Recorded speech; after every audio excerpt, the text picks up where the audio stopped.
Welcome to Littleton Common. I'm Barbara McRae. The gift lists are made and some have been filled. There's no excuses for forgetting because the malls make sure we are very aware of the coming holidays. In fact, you can expect the Valentine's decorations to be up by January 1st. But don't rush. Enjoy the celebrations one by one.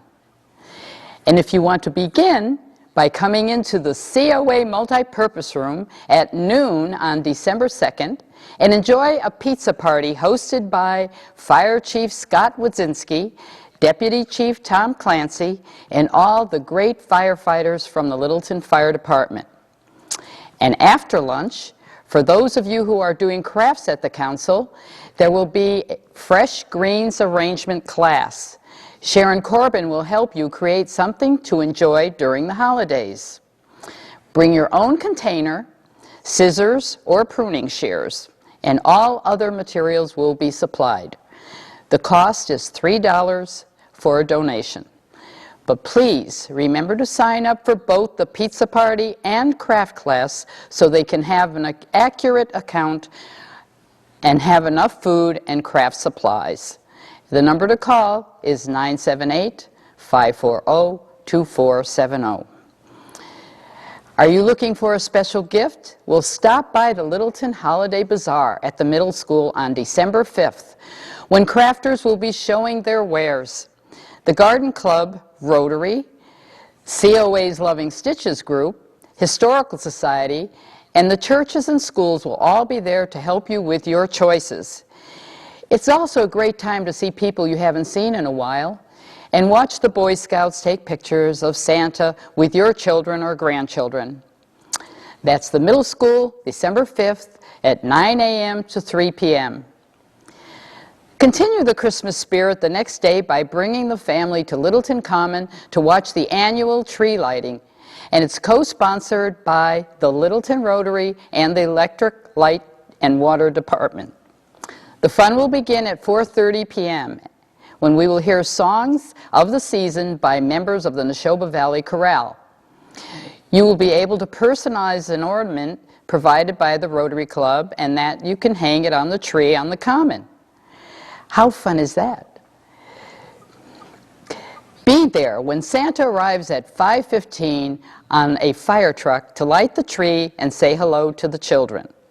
Then it's back to the North Pole to get ready for Christmas Eve. To help Santa with his job, Loaves and Fishes will be collecting new, unopened toys. The Rotary, along with the Light Department, Water Department, Police, Fire Department, Neshoba Valley Chorale, and the Littleton High School Brass Ensemble, have sponsored this event for many years, and we appreciate all that they do. And thank you, too, to Santa for coming to Littleton for this special occasion, and to Rotarian Alan Bell for the sound system. So put these dates on your calendar. December 5th, the Bazaar at the middle school, and December 6th at the tree lighting on the common. And speaking of the Rotary, if you missed the masquerade ball in November, you missed a good time. Loaves and Fishes benefited from the evening thanks to the guests and the Rotary's donation. Watch for the ball, and be there next year. Don't put that pen away because we have more to add to your calendar on happenings in December in our town.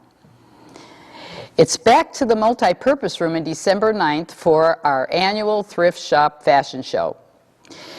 We enjoy choosing outfits for this annual show, and the models enjoy showing them to you. There are 12 models of different sizes and ages. Ava shows us how you can never have too many scarves. She is sitting in my collection of 206, but who's counting? I'm convinced there are probably 206 ways to wear a scarf. I also know that they can add a little to any outfit. So come and enjoy our show. You might even see something you want for your wardrobe, or even something you donated. Tea and desserts will be served. The Littleton Country Gardeners are hosting another holiday house tour on Sunday, December 13th from 1 to 4 p.m. And the tickets are $25 in advance and $30 the day of the tour. To purchase tickets, make checks out to LCG and mail to 26 Robinson Road, Littleton, Mass. 01460, or purchase them at the Reuben Hoare Library. The start of the tour will be at the Congregational Church of Littleton on 330 King Street. Purchase tickets will be held for you at the start of the tour. On December 14th, the Littleton Senior Citizens Club will hold their annual Christmas luncheon at Neshoba Valley Technical High School. RSVP to Marilyn Fidel at 978-742-4931. You know, asking for calls to reserve your place is no small thing. Have you ever planned a party for 10 and 40 showed up? Or a party for 40 and 10 showed up? It can be quite stressful for the host, so please make it a point to call your reservation in early and help your host or hostess have the right amount of seating and food. And also, if asked to call, don't walk in the day of and ask for a seat. Your consideration is greatly appreciated. There will be no movie at the council in December, so join us again in January for another movie you will want to see. Meantime, Evanthea has some entertainment news for December from Indian Hill. Thanks, Barbara. Well, it's so hard to believe that we're already at the time of the holidays, and what better place to be than at Indian Hill Music. We're starting things off with the New England Flute Orchestra of Indian Hill Music, which is a new entity over at the school. And this is going to be a holiday concert by the 20-member flute ensemble led by Eileen Yarrison, and that's going to be on Sunday, December 13th at 3 p.m. over at 36 King Street.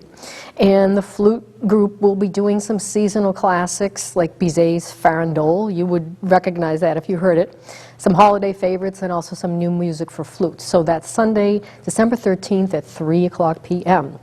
Find out more at indianhillmusic.org or give us a call at 486-9524. Continuing in the holiday vein, we have the famous Box Lunch concert series, and that continues on Thursday, December 17th. And this time it's going to be music from Irving Berlin's holiday musicals, White Christmas and Holiday Inn. So Suzanne Cabot, the vocalist, will be on tap with J.B. Dunphy guitar and Justin Meyer bass and some others. And that's going to be Thursday, December 17th, 2 shows, one at 11 and one at 1:30.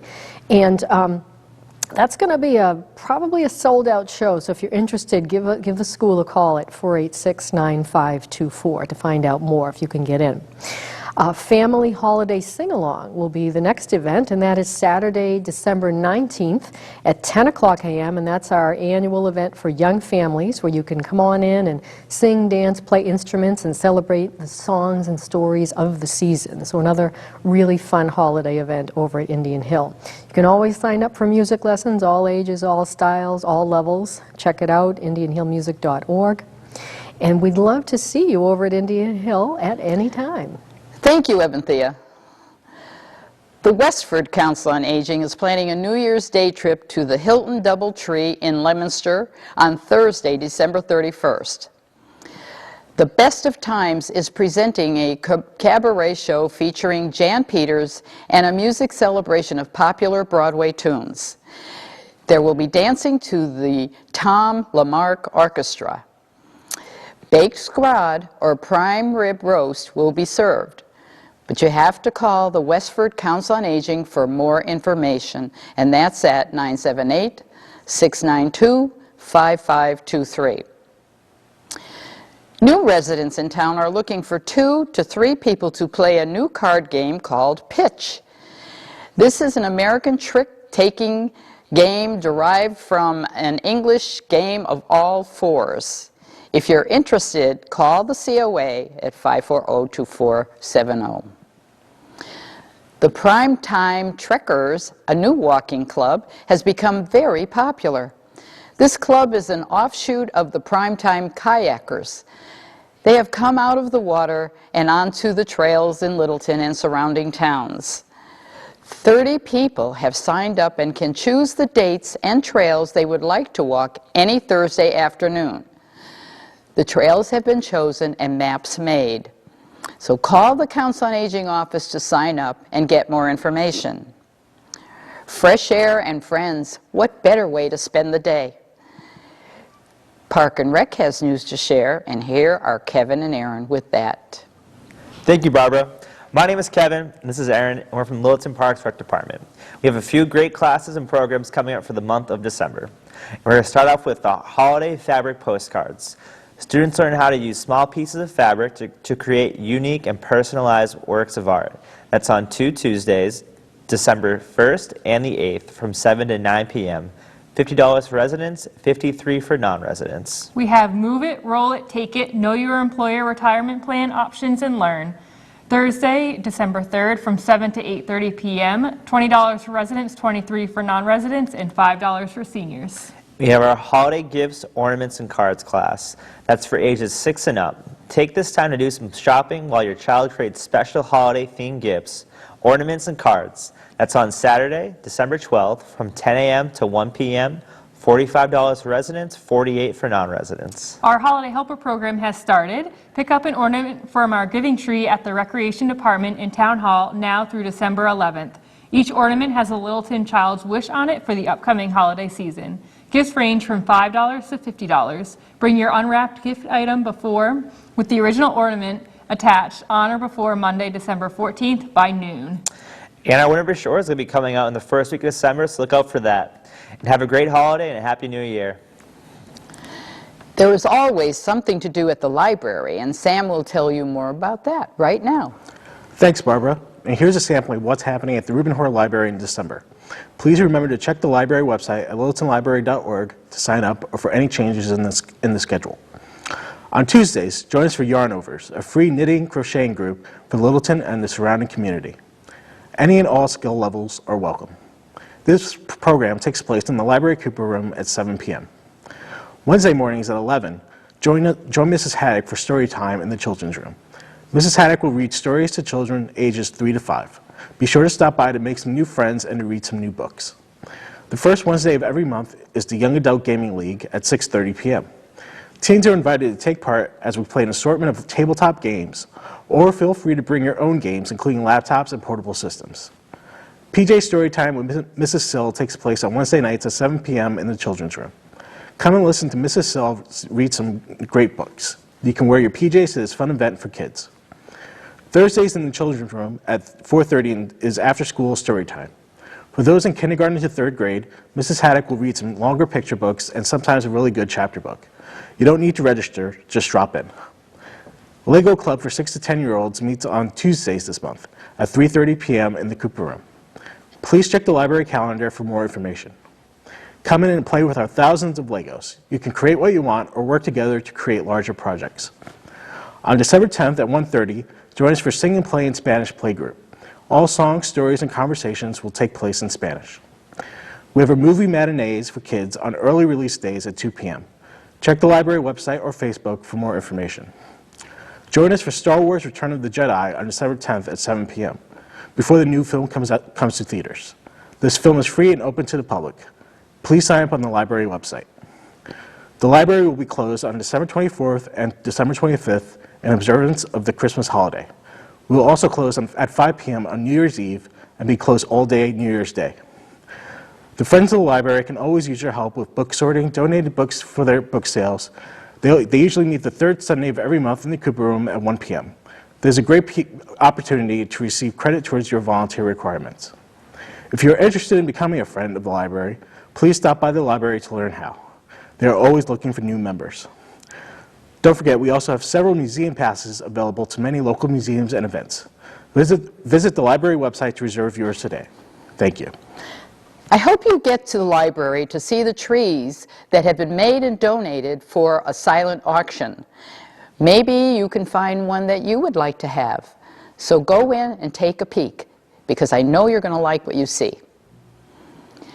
Don't want to end without thanking the Neshoba Technical School Culinary Arts Department and their superintendent, Dr. Judith Klimkowicz, for hosting the annual Veterans Luncheon on November 18th. The service was perfect to go along with the meal. We thank the superintendent for the use of the auditorium.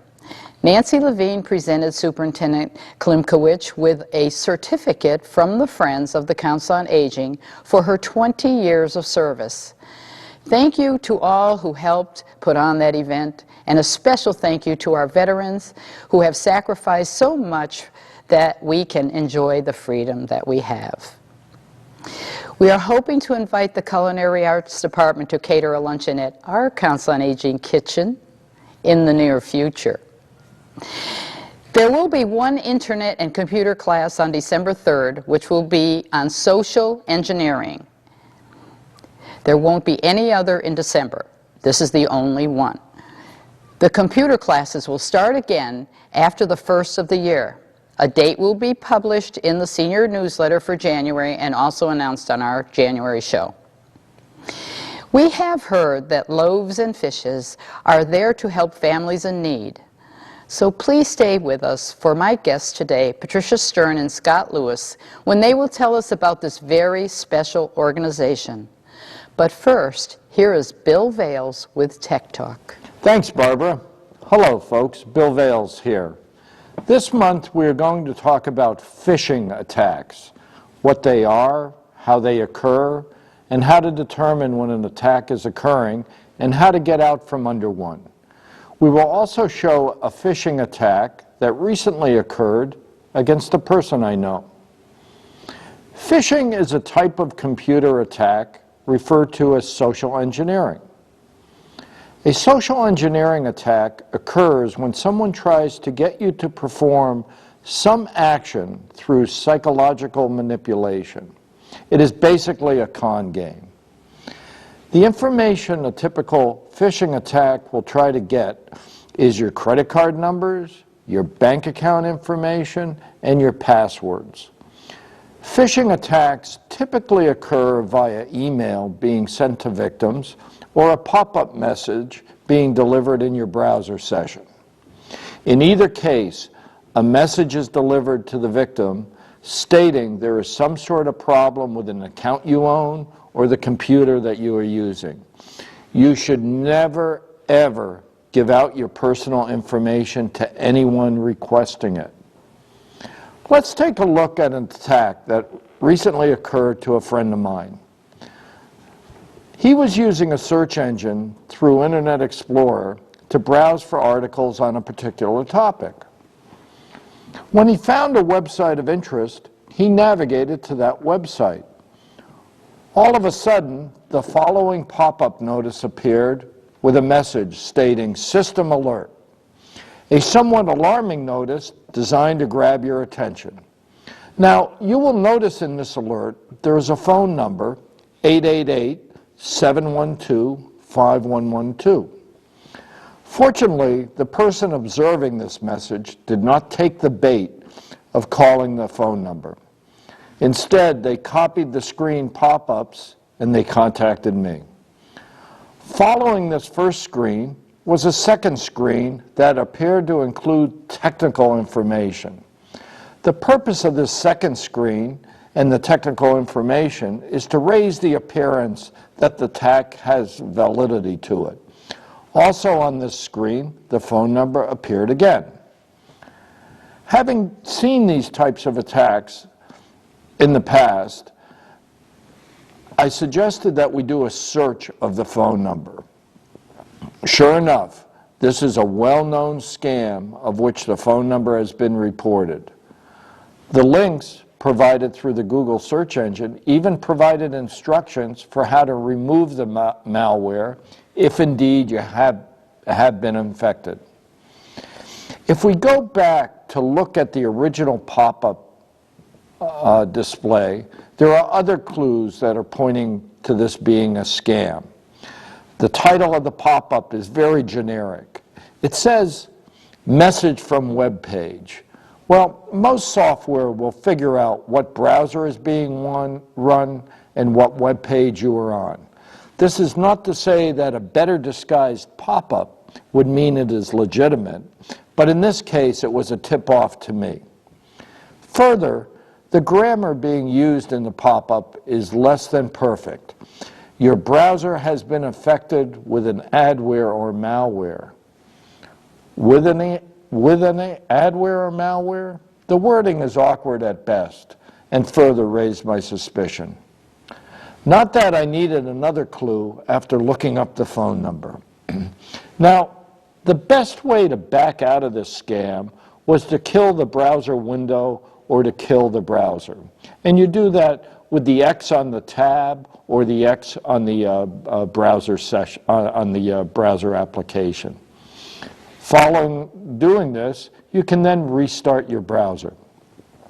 I do not recommend selecting the X in the pop-up, since that could be part of the scam. Now, another way to back out of this scam is to use the Windows Task Manager to locate the browser process and stop the process. This is a more complicated procedure that requires another Tech Talk show.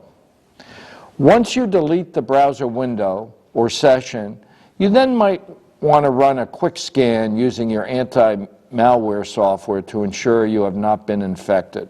In my case, I would run a quick scan using Avast. Following are a few more examples of similar scams. The important point with these types of scams is to not fall victim to them. Never give these phone numbers a call. Never, ever give your credit card information to anyone soliciting information in this way. These are scams. I expect social engineering and phishing scams in particular to increase with the holidays. You will receive email and pop-ups preying on your feelings to contribute money to various causes. Again, you should never, ever donate money in response to a request such as this. Never, ever, ever give anyone your passwords or your credit card numbers. These are scams. Well, that's it for this Tech Talk. Practice, practice, practice, and we'll see you next month. What better time of year to highlight the act of giving than this month? And what better organization to highlight for the act of giving than Loaves and Fishes? Loaves and Fishes volunteers spend the whole year helping families in need, but during Thanksgiving and Christmas, the need becomes twofold. This month, we are with Patricia Stern and Scott Lewis to talk about what is done and what you can do to help this very special nonprofit program. Patricia is the executive director of Loaves and Fishes Food Pantry, and Scott is a board member and, I'm sure, a very valuable volunteer. So I was reading that someone at Mass Development gave, they really believed in you, so they gave you this building for $1 and a can of peas. That is Wouldn't true. that be a wonderful thing to be able to get all kinds of centers that way? But so tell me, you did need renovations though, and volunteers went out and were able to collect over $1 million? Yes, Great. $1.4 million actually. Oh my. And it was an incredible team of volunteers that we owe everything to, really. The work that they did was yeoman's. You're lucky to have these. This shows that they believe in what you're doing though, really, and that's the important thing when it comes to volunteering. That's right. So, but I was surprised by the number of people that you help and also the number in our town, in Littleton. So it's quite a big number. It certainly is. We're nearing about 900 families overall, and a good portion of them are from Littleton, which may Really? be surprising. About a third of the 900 families that come to us are brand new. They've never walked into the pantry unless they might have been a volunteer or a donor. So needs are becoming more and more. Yes, they are. Tell me about the age group. Is it like, would you say they're young, they're middle age, or elder, or just a little bit of all of it? It's all of the above, and if you map it to the population, it actually maps reasonably well to the population, how that breaks down by age. So we have senior citizens who, you know, the prescription bill comes in at the same time as the heating bill, or the car breaks down and can't put the food on the table. Yeah, but you also have young families, you have single moms, you have people who are even less fortunate and perhaps are in a shelter or are a veteran. So it's really the whole range of the population in terms of families and single people in all age ranges. Well, some of us, I think, live in a dream world where we don't realize that this is happening to people.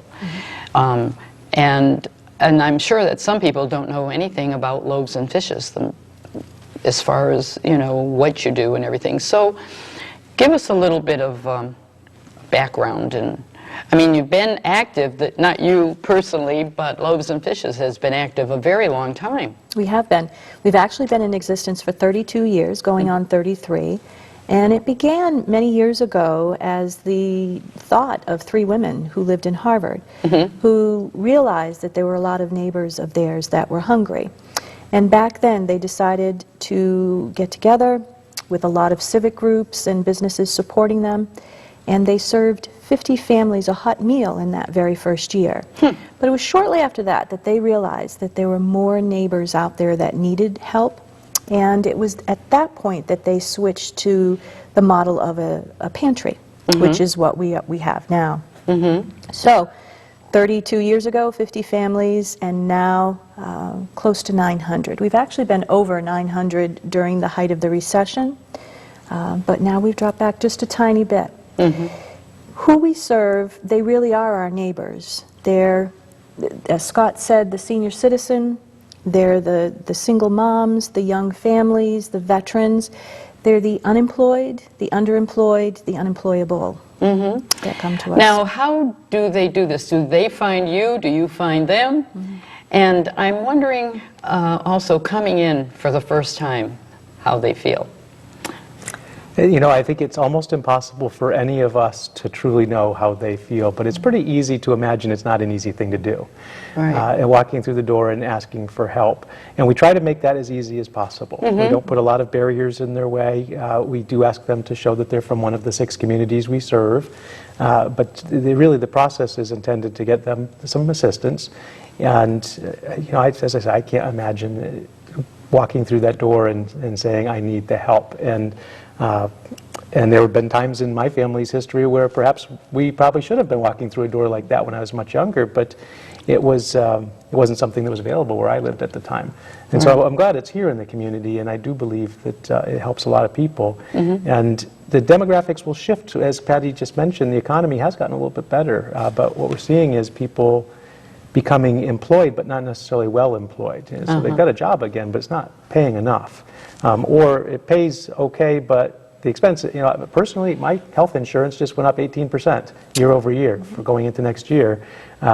You combine that with the ongoing rise of property taxes and everything else, and even people are doing pretty well. You know, a couple of months worth of groceries disappear to those kind of rising costs. You can imagine that families, even when employment comes back, continue to struggle. I think I was going to mention the senior citizens, which Scott alluded to. They're a population that is really struggling. They are on the fixed incomes. That's not going to change. Unlike some other families who may pass through our doors and be able to pull themselves up and get reacclimated and move forward, our senior citizens, the veterans, those that are on fixed incomes, that's not going to change. They are making the tough decisions that Scott mentioned, such as paying for their heat, paying for medications, and paying for food. We have a story about one senior citizen who came through our doors. She stood outside in the very cold weather last year and was just grateful to have come through the door and had heat, because she could not afford to heat her apartment. See?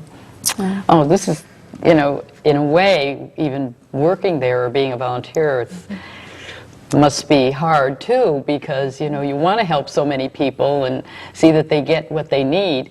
But as far as the seniors are concerned, you also, sometimes they own their home and they're trying to pay those taxes that we're talking about, and their food bill, and their heat, and electricity, and so, oh yeah, they need to know about a place to go that can help them.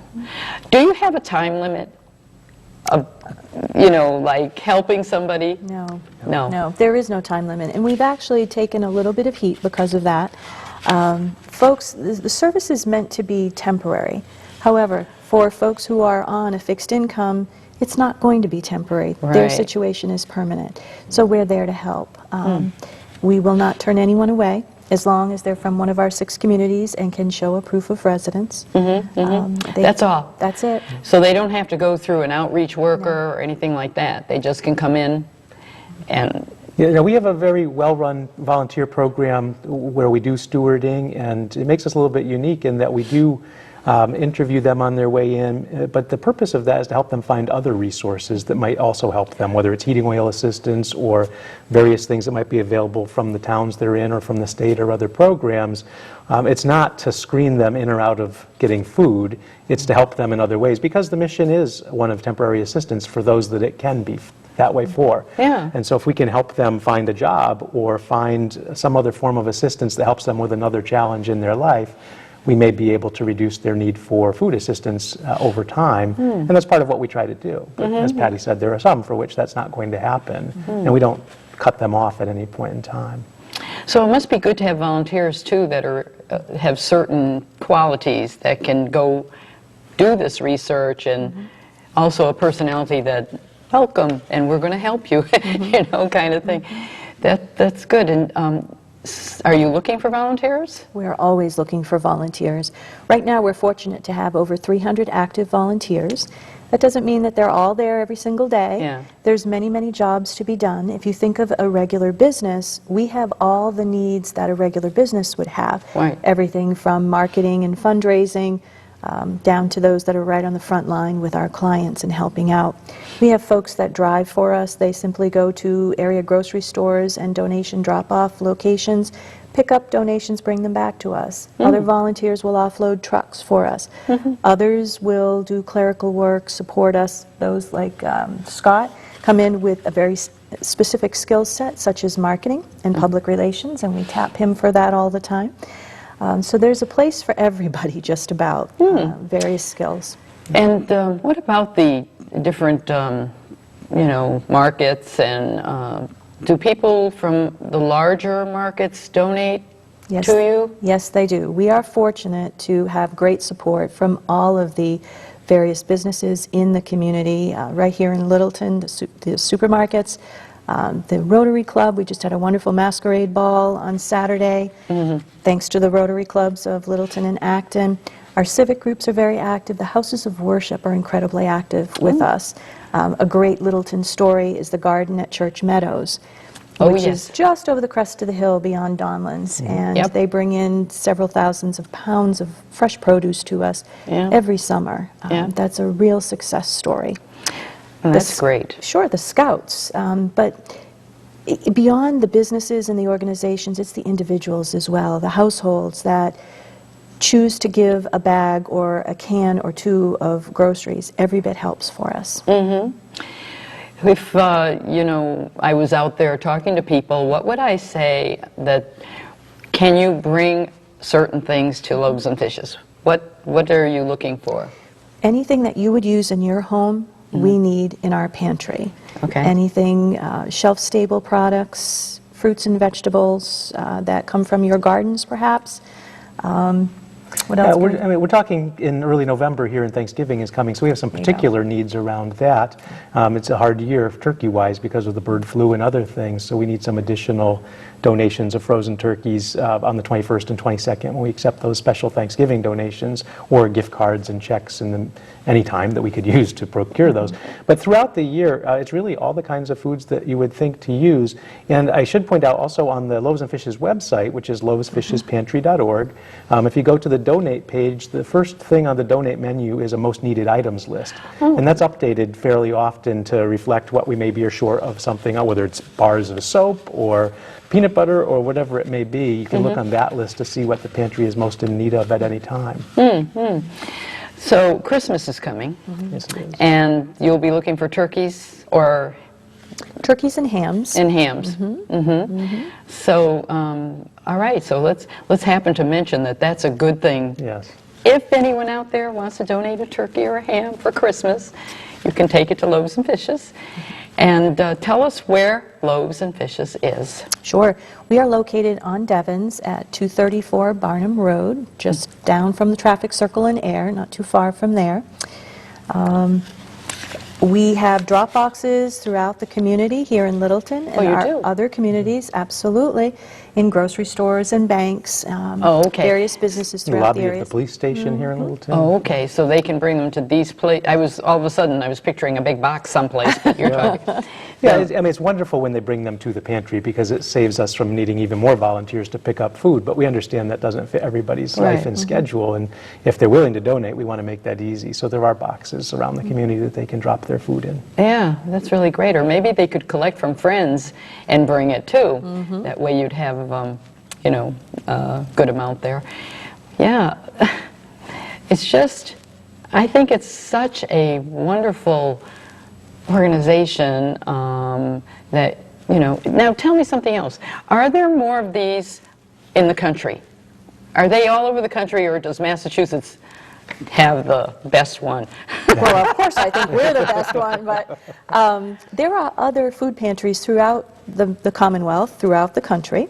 However, and some of them are even named Loaves and Fishes, or some variation of Loaves and Fishes, but we are not affiliated with any of them. Okay. We're a standalone individual organization. Oh, okay. So it is special then for us. I think it is. In It's very Massachusetts. special. It is, and there's a couple of things that make this Loaves and Fishes special, and they're not unique anymore. They may have been when they started, some of them, but one of the main things is that it is a client choice pantry, which means that when the family comes to get food, they go through as if it was a supermarket, essentially, and they pick out the things they want. There's allocations in categories, so they get a certain amount of protein and this and that. But because they're able to choose, they're far more likely to use what they're being given, true. which is better for everybody. It's Yeah. better, all the way back to the donor who gave. It's far better to know that your food's going to be used, through to the operation of the pantry and not having waste. So and it is frankly much better for the client as well, because they get something that's useful to them versus here's a box of food, I hope you like it. Oh, yeah, true. So that's a wonderful piece of the operation. And I mentioned stewarding earlier, which is really another piece that's not unique to Loaves and Fishes, but there's not as many pantries that do it. And it does provide that extra, we hope it provides that extra value to the client in helping them negotiate and navigate all the other help that might be out there that they may not know about or may not know how to take advantage of. Right, yeah. And just, if someone is in need, they should just come in and see you. Absolutely. They shouldn't be afraid or embarrassed or anything, because this is a way to keep your family going and healthy and, I think a very important point to remember is that you should come to us before you get into dire straits. We have so many families, we hear the stories, they come through our doors and they say, I've just lost my home, or some other terrible thing has befallen them. It's much better to come when you're first experiencing issues. Let us help you, because you will walk away with somewhere around $200 worth of groceries each time you visit, if you're a family of 4. Wow. If you're a larger family, even more. If you can picture a shopping cart, pretty much chock full. And we will allow you to come and visit twice a month, so that That's can pretty make good. a difference in someone's budget. Now, you're not just giving food. Right. You have clothing, too? Like coats or whatever? And what about around Christmas time? Are there gifts? There Yes, are. I'll let Patty explain the special programs around the holidays. But the clothing is a piece of the operation as well, but it really is a secondary focus. So the important message there is we would love to have clothing donated, but it needs to be seasonally appropriate clothing. We need to take it in and give it out because we don't have a lot of room to store it. Yeah. So this is the time of year when warm coats and boots and things are appreciated. In good shape. Don't bring us your summer clothes now that summer is done because we unfortunately don't have a place to keep it until next summer when somebody might need it. Yeah. So just I want to put that clarification on the clothing piece, but if we can help someone get a suit that they need to go on a job interview and get a job, that comes back to that temporary part of the mission in helping them become self-sufficient. So it all fits together nicely. And yes, we do have some wonderful holiday programs as well, and I'll let Patty talk about We do. that. It's a very exciting time of year coming up for us in the next couple of months. We have, as we've alluded to a bit, our Thanksgiving dinner distribution that's coming up the Monday before Thanksgiving. Where That came up already. That came up, right? And our clients are welcome to come in and get all of the fixings for their holiday meal. And they can again come and visit the Monday before Christmas to get all of the fixings for their holiday meal then. Nice. But the two other programs that go on this time of year, which our clients are really excited about, are our Shop for Your Kids and our Shop for Your Parents programs. And they are just as the titles suggest. Our children can come in and shop for gifts for mom and dad or the significant adult in their life. And on the other hand, mom and dad can come in and shop for brand new gifts for their children. Both of those programs are held off-site. We partner with Shriver Job Corps and Mass Development, so we have a couple of sites on other locations in Devens where those programs happen, and they really relieve a lot of stress for parents It sounds during the like it. holidays. Okay, so how do you get those gifts? Donations through the very generous community. Just as we get all of our food and our personal care products that we distribute on a regular basis, we also ask the community to help us out with that. Yeah. So what do they do? Like if I wanted to donate toys or something, do you have a list of certain ages or just donate toys? And do you have a place that I can bring them? And do you have a certain price range? Or All great questions, and they can all be answered by going onto our website. As Scott said, it's loavesfishespantry.org. You can look under the special events section, and you will find all of the answers to those questions. All great questions. if I'm not on the website, tell me a little bit about it. If you're not on the website, well, We do have some people who don't go there. Sure. well, thanks to a wonderful, skilled volunteer who shall remain nameless, he helped us rebuild our website. And we hope that it's very user-friendly. If you are someone who needs help, there's a section dedicated to that. If you are someone who would like to help, there's Yeah. a section donated to volunteering, another section to donations and Wow. what those look like. So we think it's a very user-friendly site, and we certainly are welcoming any feedback about that, so we can always continually make it Good. Well, better. certainly for people that don't use the website or aren't inclined to do so, they can always call the pantry and ask a question, or stop in and ask, Yeah. frankly. How about a number? Do you have the number? You don't have it memorized? I have it mostly memorized, but I don't want to get it wrong on tape. It's 978-87, oh, no, that's my home number. That's not a good one. 978-772-4627. Okay. So they can call this number and find out all that information that they need. Yeah, because that's another thing.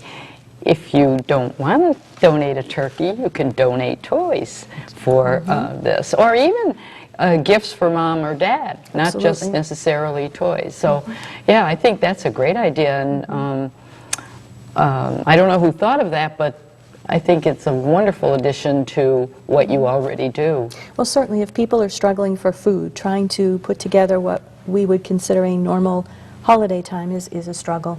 So it definitely does help.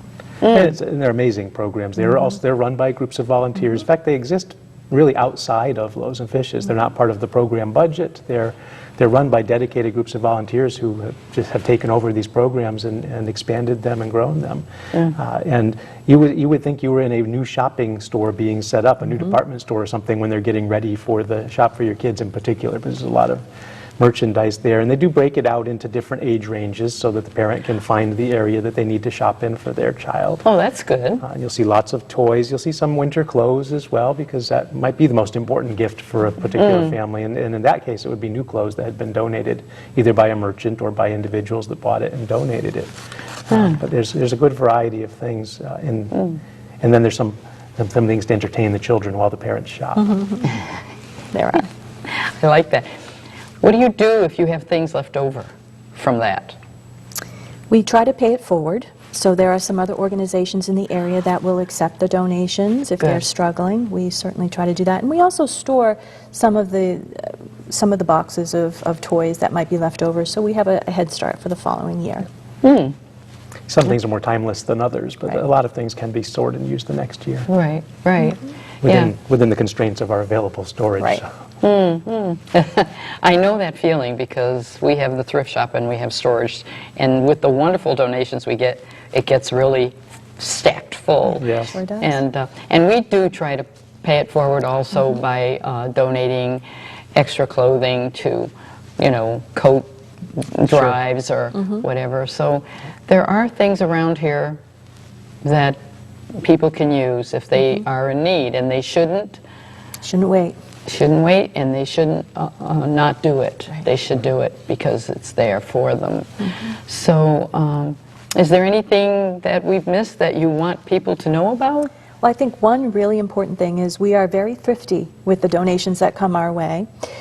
We will try to stretch every dollar that's donated to us as far as we can. We do shop at our Greater Boston Food Bank, which allows us to buy in bulk at very reduced rates. Nice. We also have a group of volunteers that loves to scour all of our sale flyers that come out on Sundays in the paper, and they will go out and they will purchase in bulk from area providers, which is great. And I guess to summarize all of that, I would love to share a very important statistic, I think, is that for every dollar that's donated to Loaves and Fishes, 86% of it goes back to the client and programming. So we don't have an awful lot of overhead, and I think that that's a really important fact to get out there. We're using your donations well. Well, I'm so glad you came today. Thank you very much for being here and filling us in on what you're doing. And I know that the work is really appreciated. And in fact, many of us who don't use it appreciate it that you're helping people like you are. So listen, if you want to donate food, clothing, games for Christmas, then you can contact Loaves and Fishes, and we'll put down the website and the address so that people can do that and help someone, because like we said, this is the greatest time of year to help someone and to give. So you have a newsletter. We do. I want one. You've got one. We'll send it your way. I want to get it. Okay, well, thank you again for Thank you, coming. Barbara. I really enjoyed meeting you and talking to you, and you might see us over there with something someday. We'd love to have you. Good. Celebrate the gift of giving this month or any month by donating to Loaves and Fishes. All of us here at Littleton Community Television want to wish you all a happy holiday, a Merry Christmas, and a Happy New Year. And this month, give hugs all around.